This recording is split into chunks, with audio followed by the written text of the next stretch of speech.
Yes, Mr. Frodo. It's done.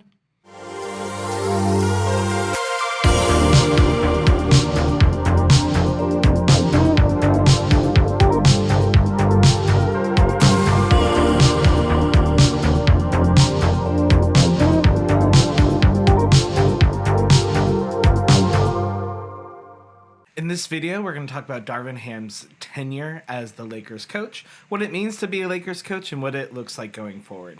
So before we get into Darvin Ham, let's just put it out there. Being a Lakers coach, especially recently, is not a fun job to have. Look at Frank Vogel, who just the season after winning a championship, he had one bad year and he was kicked to the curb. And this is to say that I think, in general, when you have big markets like LA, and there's a lot of focus, a lot of the blame gets put on coaches, sometimes unfairly, when more of it could be put on the general manager. For example, team composition. Frank Vogel, in my opinion, was largely fired because of the decision to bring in Russell Westbrook, which he had nothing to do with. Now, I'm not going to be a Lakers fan who's just going to hate on Russell because I think we did too much of that, but I think we can all agree at the end of the day, it was not a good fit with Russell Westbrook and the Lakers, and Frank Vogel kind of took the fall for that when I don't think it was his fault. And we see this, I think, happening again a little bit with the Lakers. Now, with Darvin Ham, I don't think there's been the best roster construction to begin with. For example, Anthony Davis doesn't want to play center, but he kind of is forced to because of the roster that we have. We don't have anyone who really consistently shoots threes. Yes, D'Lo sometimes does that, and that is why Gabe Vincent was brought in and he was hurt. I understand that. But it often feels like we're missing just a couple of pieces. The role players are not consistent enough, and we don't have a consistent enough, three. Because I don't know any given day, any given game, who our third best player is going to be. I know who our first two is going to be most games, but I don't know who our third is, and I think that can make it difficult. But with all of that in mind, I'm going to disagree with Charles Barkley, who said pretty much that we need to blame it more on the general managership and ownership. While I do agree with that in most cases, I do think Darvin did this to himself in a couple of ways. First, if you watch Lakers games, oftentimes the rotations felt weird. It felt like even it could be the middle of a game in February, and it felt like Darvin's just experimenting, which isn't inherently bad, but I don't think he was experimenting for the purposes that I think other coaches do, where it's like, how do these players play together? I think he's more, the vibe came off to me as I know what I'm doing. I'm so smart. I'm going to do this thing that no one else would predict, and that's going to work out. But part of the reason no one else would predict it is because it wasn't the right thing to do. Darvin Ham last season especially loved 3-guard lineups. If he could get all the guards together, he would do it. And it's we have a team with Anthony Davis. We should support him. There's a reason Lakers fans were frustrated that AD this year got no all defensive considerations, because he was the Lakers defense. Without him, the Lakers defense was trash. The entire plan for the Lakers defense was let AD figure it out. And then he gets tired, and then he's inconsistent on the offensive end. And if we want AD to be more defensive, then we need to have more consistent offensive role players who can make up for that and allow AD to focus on defense.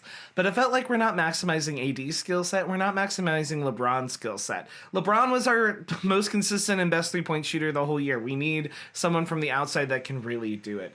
But what makes it weird is if you look at the rotations especially, it seems like Darvin wasn't really looking at what was effective. So, for example, last year in the playoffs, we had a very effective playoff lineup, as we'd like to call it, the death lineup.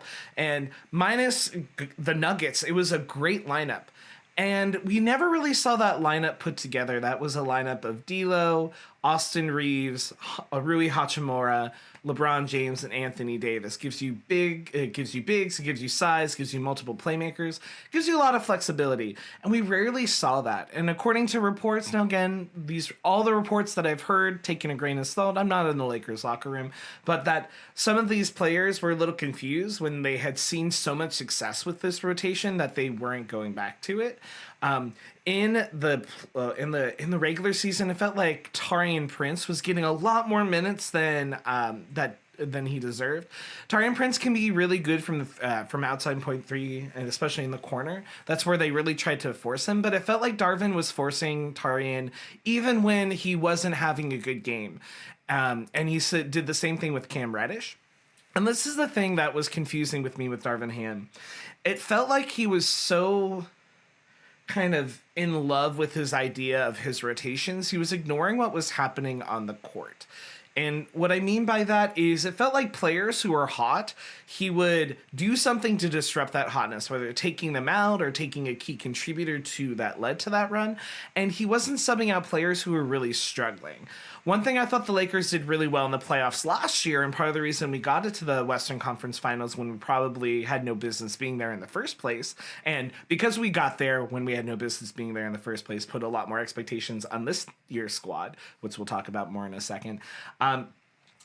I think the Lakers were really good at dealing with a hot hand. Like, Austin Reeves last year in the playoffs had a couple great games and we let him do his thing. Like, people forget when we let Lonnie Walker, the fourth, go off for a game and he absolutely, like, carried the team and he's the reason we won that game. I didn't see things like that happening as much this year. Could be we just weren't having those clutch performances. But it felt like when a player was doing really good, they weren't getting put in the limelight like they should be. It felt like he was not leading to the hot hand. And this also led to there's some very confusing like in-game adjustments. One is sometimes there would be no adjustments. Two, his timeout work was very inconsistent. That's one thing like we as like me as the sitting on the couch watching these games don't appreciate is it is a difficult job to manage your timeouts. However, you need to do it. And it felt like Darvin would end up having games with a bunch of timeouts or like lose all the timeouts early. And that's not necessarily a good thing. You know, I don't know if the Lakers win game 5, but they didn't have a timeout the last 3.5 minutes. How are you going to win a elimination game against the defending champs when you don't have timeouts to stop the flow, game plan, do anything like that? I don't know. And I think another indictment of the coaching is that, especially in the playoffs and these particular playoffs, the Lakers were ahead most games. I think we were only not ahead in one of the first quarters. And then the Nuggets found a way to claw back. That tells me that we had a really good game plan going in, but we weren't able to adjust on the fly. And when those adjustments are not happening on the fly, that leads me to believe that it is a coaching issue. And so if you were a Lakers fan this year, and I saw a lot of the Lakers fans, it's really frustrating to watch the Lakers. It felt like they were trying to do bare minimum except for when they needed to. And I think part of that, again, is on the coach. And Darvin Ham in losses was very rarely accountable. He always found a person to blame that was not himself. Or he would kind of lean into vague platitudes of, we got to try harder, we got to focus more. Which I think is fine when you're first starting out. But when it's a second year and we're not seeing growth, I think that was the biggest concern for me. Is I felt like last playoffs I saw growth from the coaching staff, whether it was Darvin or other players, and I was like, okay, let's run it back, let's do it better. But we ran it back and didn't do it better. And do I think Darvin was dealt a somewhat difficult hand? Yes, I think that, again, roster construction was not as great as we Laker fans like to think. And also another factor is that being the coach of LeBron James is always difficult. LeBron has so much power that whenever there's mistakes made, you're put in the limelight. I think being LeBron's head coach or the Lakers head coach as a first-time head-time coaching gig that Darvin had to do is very difficult, and he had to do both, and that's really tough. And I think in general he handled himself with poise. But from my perspective as a Lakers fan, he was not adaptive enough. It felt like he was too much in love with his own ideas. And when those ideas didn't work, he wasn't accountable.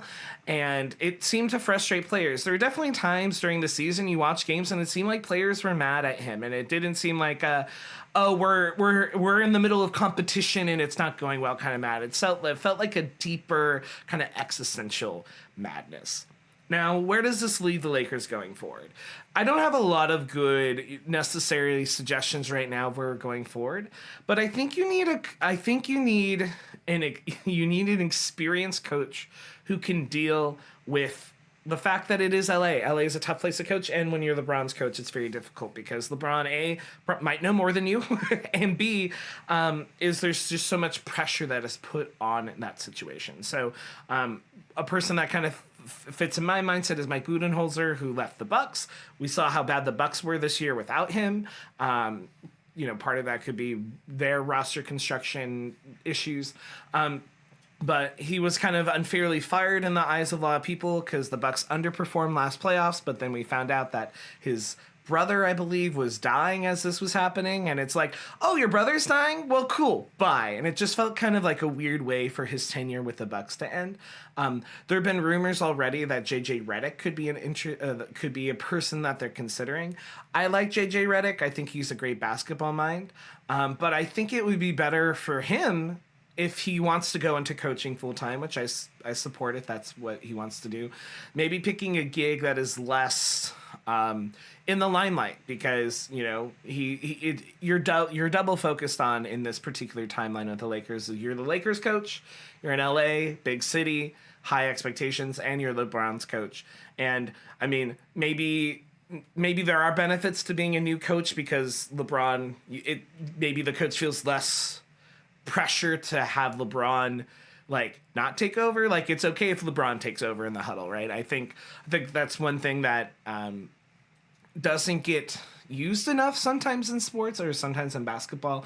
For example, in football, at a certain point, you just your offensive game plan when you had Peyton Manning as your quarterback was let Peyton do Peyton things, right? You didn't, you just didn't have to worry about that. And I wonder if sometimes it's okay to defer to LeBron if he has a plan or not, right? But sometimes he plays hero ball and it's not always successful, and that's where you need a coach that's willing to say no to him. And I think that could be hard if it's a first-time coach, and it needs to be someone that the people respect. But I can tell you that while the roster, I think, is a fun roster to be the coach of, I don't know if this is a job I want just because of all the pressure. But we'll see. Darvin, you tried to good vibes your way throughout the whole time you're here. You seem to have good poise. I don't think you're a terrible coach, but I think you need to be less stubborn. From my perspective, and I hope that you get another gig. I really do, and hopefully when there's less pressure, you can do more of those things, and people won't question every decision, because they do, and that is unfair. So do I think it's all of Darvin Ham's fault? No. Do I think he should have been fired? Yes. And that's where I stand on this debate. And we'll see who the Lakers get going forward, but I'm sure as a Lakers fan, it's going to be a very, very, very stressful offseason.